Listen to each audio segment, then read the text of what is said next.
review. So, like I mentioned earlier, we're going to start with the Tua injury. So, I kind of just want to give a brief history. Well, I'll start with the injury first. So, he suffered a grade 2 concussion, I believe 2 weeks ago. He ran into Damar Hamlin, like helmet, like straight into his chest. It was a pretty brutal hit. But that was his first concussion of the season. But I kind of just want to lay out his concussion timeline and just so you understand the seriousness and the severity of the injuries, because they are starting to add up, and it is starting to come into question whether or not he should consider retirement. Um, so he suffered his first NFL concussion in 2022 after he had a breakout year, and grade 1 concussion is the lowest on the scale, and it essentially is leading to a lack of follow up and the possibility of uh, neuropsychological dysfunction. So milder symptoms, like you're not knocked out or anything, but you definitely feel a little woozy. There's definitely a little bit of brain trauma. Moving forward, later that year in 2022, he suffered a grade 3 concussion, which was his worst concussion of the three that I've mentioned so far.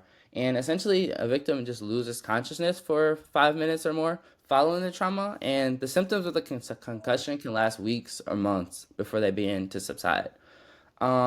And then, yeah, like I mentioned earlier, just a couple weeks ago, he had that grade 2 concussion. So I kind of want to hand it over to you, Brett. Where do you kind of see this impacting his career? Do you like kind of what's your outlook on the situation? Yeah, no, for sure. I think that first and foremost, he should be able to feel like the independence to make this decision on his own. I feel like there's a lot of talking heads in media that are kind of like being like, "Oh, he needs to retire. He needs to retire." Well, it's like yeah, you understand that, but also at the same time, for guys like that were star players coming out of college and high school and then coming into the NFL, like and like the first round, it's like that's kind of all they know. And I think that a lot of those guys would much rather be playing the game they love than to, just like to quit when they feel like they still have more in them, which is understandable. Conversely, I it's kind of am in the bucket if he needs to take his health a lot more seriously in the way that he plays. And I think that a lot of the hits are avoidable if he was more conservative with protecting his body and like his head specifically and like sliding earlier.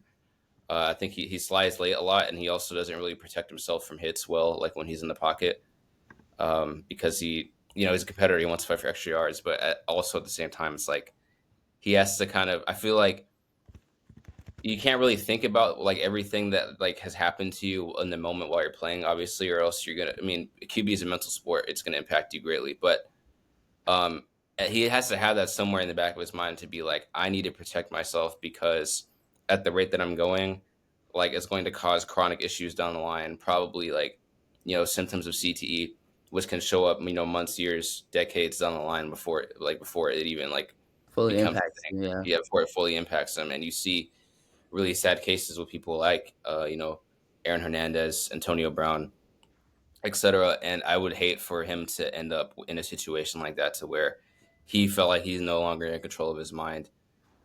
Because at the end of the day, you only have one life, and I get like a lot of his life has been dedicated to football, but it's important for him to think about uh, at least ways to actively try to protect himself and take it seriously because it's at a point to where it's starting to get like really scary.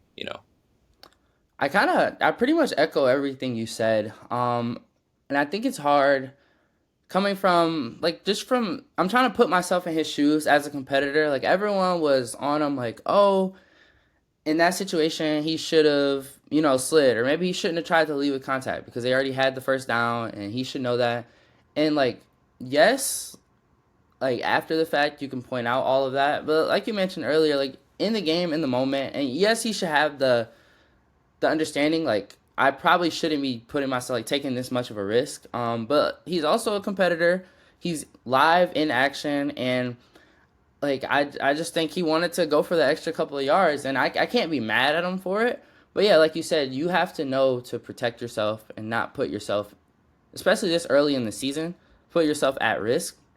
Yeah, I can see for Especially the playoff game, like you yeah, gotta do what you gotta do to try to win, but just with his but track record. But yeah, like you mentioned earlier, I think it should also be his decision whether or not he wants to retire or stay and keep playing until the wheels fall off. But Yeah, it's a delicate situation, and it's tough to see because he was having a good start to the season.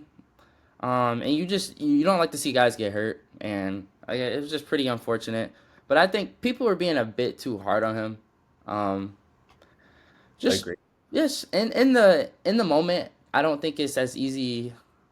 I don't think because I don't think if he knew he'd get a concussion from the hit that took place, I don't think he would have done it. Like it wasn't like he was purposely trying to put himself at risk. It just things happened and it was unfortunate.